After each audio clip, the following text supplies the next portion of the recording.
Broadcasting live from the Business RadioX studios in Atlanta, Georgia, it's time for Atlanta Business Radio. Brought to you by OnPay. Built in Atlanta, OnPay is the top-rated payroll and HR software anywhere. Get 1 month free at onpay.com. Now, here's your host.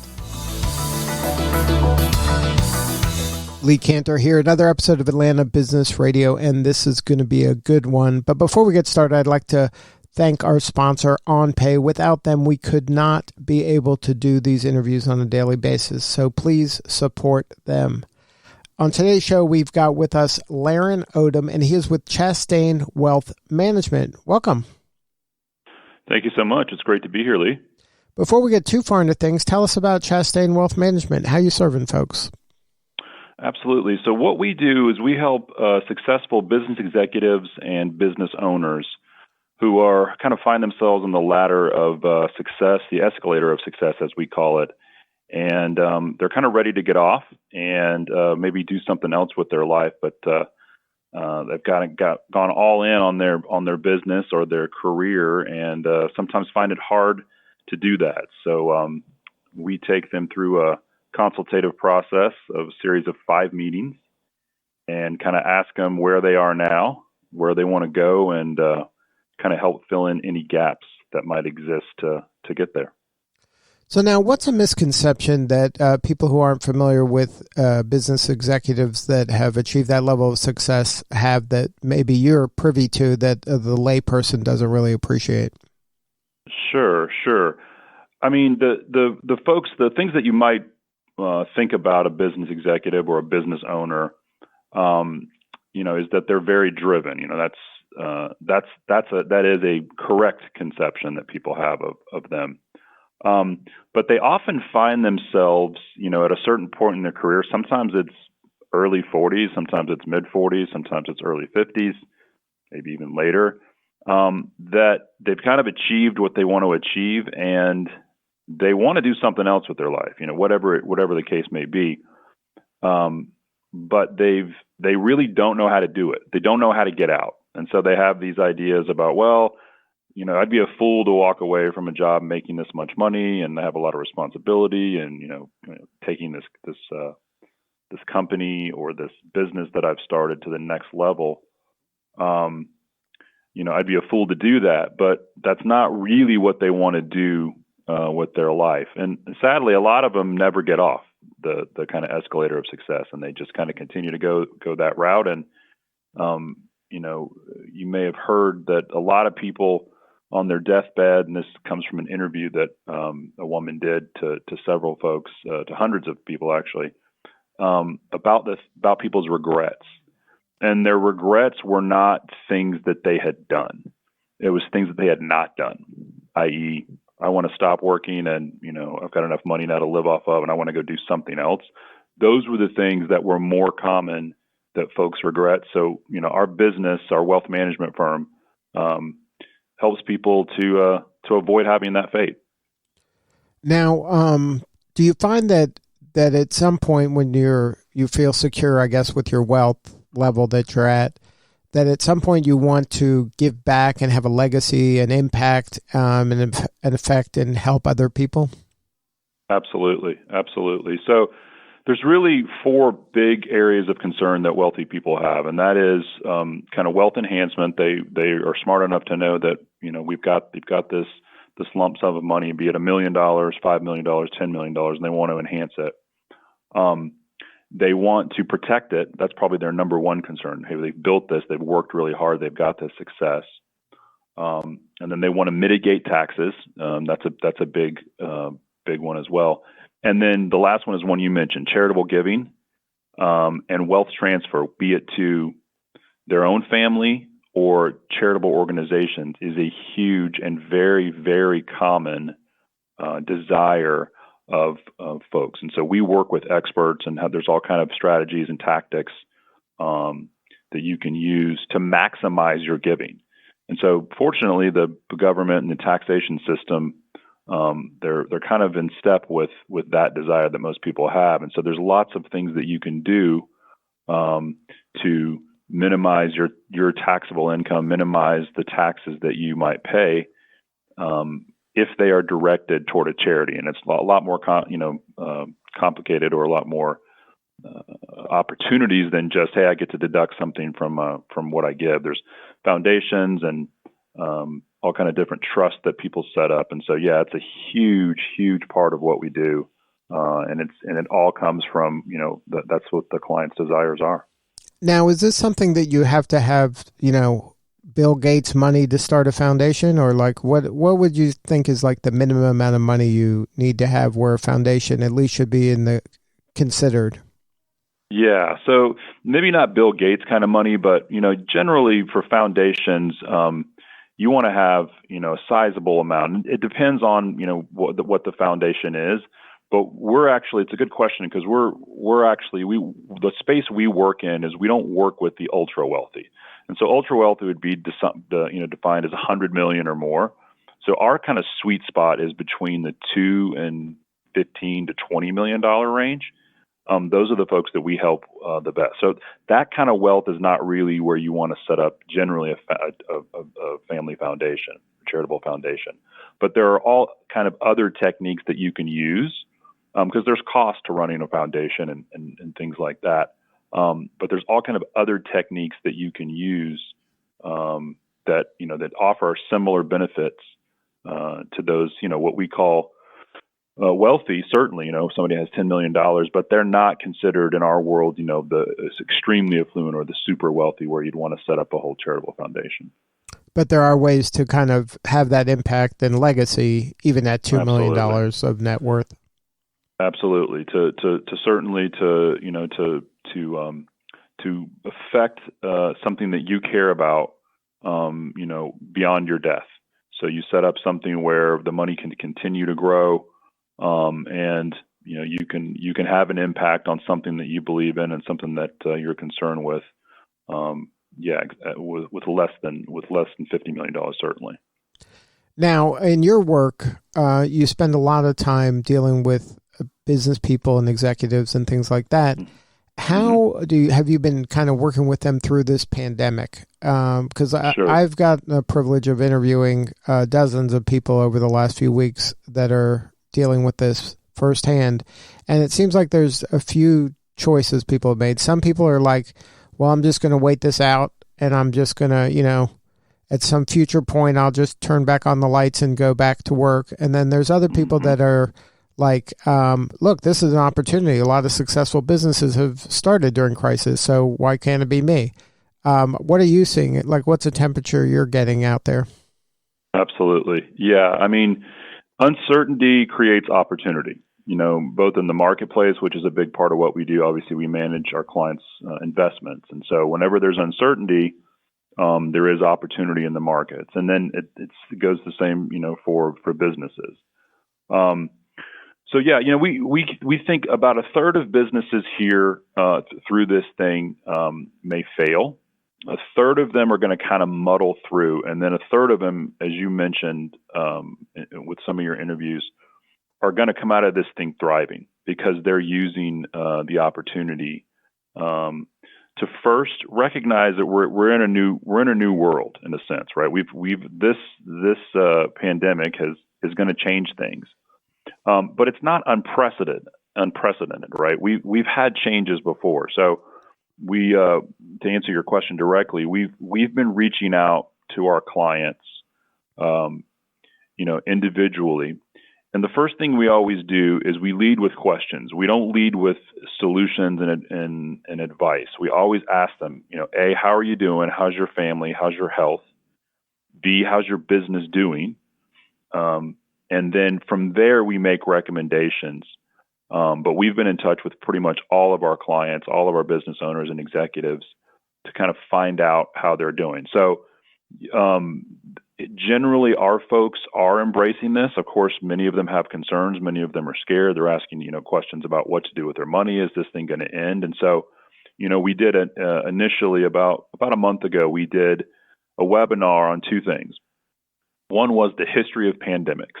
So, how many pandemics have affected the earth? What does this one look like compared to that? And I think that helped a lot of people just put it in context. And in no way do we want to minimize, the impact of what's happening. Obviously, it's had a huge change. And certainly we want to be sensitive if any of our clients or any of your listeners have been directly affected by this, right? If they've lost someone or had someone that's gone through that. But these pandemics have happened before, right? And so we want to put those in context, which we always do, because, I was lucky enough to be a financial advisor in the global financial crisis 12 years ago. And it kind of amazes me, as kind of earth-shattering as that was, and as devastating and really, from the market's perspective, it was twice as bad as what this is. How many people have kind of forgotten that? And, I lived through it. And so my point, and sorry for being long-winded, but my point here is that when you're going through these kind of black swan events that are unexpected and sudden and have a huge impact, it feels like this has never happened before. And it feels like this one's different. It feels like, we're never going to come out of this. So the first thing we do is to put the pandemic in perspective. And then we also put the effect that it had in the market. The market at the time was down about 30% or so. So we put that in perspective and showed a graph, of what the stock market was in 1970, what it was in 2019. Basically, if you had $50 invested in 1970, you'd have $3,500 in 2019. So sounds real easy, right? You just invest and, whatever, I can't do the math that quickly, but whatever multiple that is of your money. But we also pointed out how many awful things happened in that 50-year period, how many different presidential and congressional, delegations that we had, how many crises we had. And it just helps to put things in context, to understand that while it feels horrible, and it is horrible when you're going through it, what's going to come out on the other side of this is not going to defeat American capitalism. It just isn't. And so, as you mentioned, there are businesses right now that are being developed. That's really what we've been doing with our clients. And most of our clients get that and are responding as we expect them that they would. Now, as part of your role as a trusted advisor for your clients, they're kind of leaning on you for support and for, intelligence like this. Are there any organizations here locally that you lean on for that kind of support and like in the Sandy Springs area? So, we're members of the Sandy Springs Chamber of Commerce, and so that's always a really uplifting and just intellectually good exercise to go through, to go to those meetings and talk to those businesses and understand what they're going through and, frankly, get ideas. I don't know everything. Obviously, that's an understatement. And so to hear what other people are doing. And then I am part of an elite wealth advisor, essentially a coaching program called CEG Worldwide. And we have weekly meetings and roundtables where we have about 280 advisors that have achieved a certain level of success. So it's not for a beginner, but they've achieved a certain level of success. And even though we're sort of competitors, it's amazingly collaborative. And so those are a couple, one national and one local. And then I'm also a member of Leadership Sandy Springs 2019 class. And again, that's a collection, for those of y'all that don't know, of business leaders, nonprofits, and government officials in Sandy Springs. And we go through a year-long program where we collaborate, we listen, we go through all kind of different training and exercises and different visits around to the great community of Sandy Springs that we live in. And so leaning on those folks as well and just hearing their opinions and, getting things done, frankly, around the city and through business, that's been a real help for us as well. So now in your work, how do you get your clients? Is it primarily word of mouth? Because I would imagine it's hard to get somebody, especially that has a chunk of change under their belt, to say, oh, I'm going to switch or I'm going to try somebody new, because you have to build up a high level of trust before they'll have those conversations to even give you the chance to advise them. Absolutely. No, it's a great question, and you're absolutely right. I mean, this is trust is the number one component. And so our clients, our minimum amount that you have to work with us is $1 million. So as you point out, before someone's going to entrust someone with $1 million or more, there has to be a level of trust. So the way we get our business is definitely we get referrals from our existing clients. We are on Facebook. We have a Facebook page where we post information. I did share the webinar that we did on LinkedIn and Facebook, and we do get calls from that. And then, just getting out and meeting people in the community is another huge source of how I get my clients. And if you have $1 million or more, chances are, if you're 30 or even if you're younger than that, but if you're 30 or older, certainly you've been pitched by 10 to 15 financial advisors. It's just a thing. I mean, if you tell somebody you're a financial advisor at a cocktail party, they're generally looking for the door because they're waiting for the pitch to come. So our process is really consultative in the sense that we take our clients through a series of 5 meetings, and the first 2 are what we call a discovery meeting. And the only thing that we do in that meeting is we ask each client a series of 61 questions. And it's everything from, how are your investments currently structured to, do you have any dogs? Do you have any pets? And the reason that we ask questions like that is because we want to get to know the client and know what's important to them. And, as silly as that question may seem, like, why are you asking me that in an investment management meeting? We have several times where that's been like, yes, we have a pet and it's very important to us. And, we really want to make sure that it's taken care of no matter what. Like we have an elderly woman who that was very important to. So you don't get that. You don't get to know the person unless you ask those questions. Then the second meeting based on that is, okay, here's based on what you told us, you're 45 years old, you have $1.4 million, you want to retire in 5 years, et cetera, et cetera. Well, here's the investment plan. Here's how you should structure your investments. And here's 2 or 3 other things that you should work on. And then in that meeting, even if people wanted to sign up and say, okay, I'm ready to start working with you, we would not accept you. What we want is we want you to go home, consider it very carefully, because what we're really looking for is a lifelong relationship. Now, it's not a contractual relationship. Anybody can leave our firm anytime they want. But what we really want is to make sure that we're the right fit for what the client wants. And of course, the client's the right fit for us as well, because we're not for everybody. We limit our practice to a small number of clients upon whom we can have a huge impact. So we're not going to be a 500 client firm. That's not our goal. We currently work with about 70 clients, and our goal is to work with about 120 or so. We feel like we can handle that. But then after that second meeting, if folks want to move forward, then we would have a mutual commitment meeting where we sign that. So again, sorry for being long-winded, but what that does is it really puts us in a different place, because when people come in and they realize that they're not going to be asked to sign anything even after the second meeting, it allows them to relax, it lets their guard down, and they can really answer the question, and we can get to know each other. And that's really what engenders and what builds trust, is that we've had an honest exchange of information, and they weren't sitting there, kind of with white knuckles, worried about when the pitch was coming, because it's not going to come. If they want to work with us, we'll work with them, and vice versa. Now, if somebody wanted to learn more and have a more substantive conversation, or maybe get it on your calendar for that first meeting, is there a website? Yeah, absolutely. Our website is chastainwealth.com. And what I just talked about, there's a visual explanation of that. And our phone number is 404-736-1261, if anybody's more comfortable calling.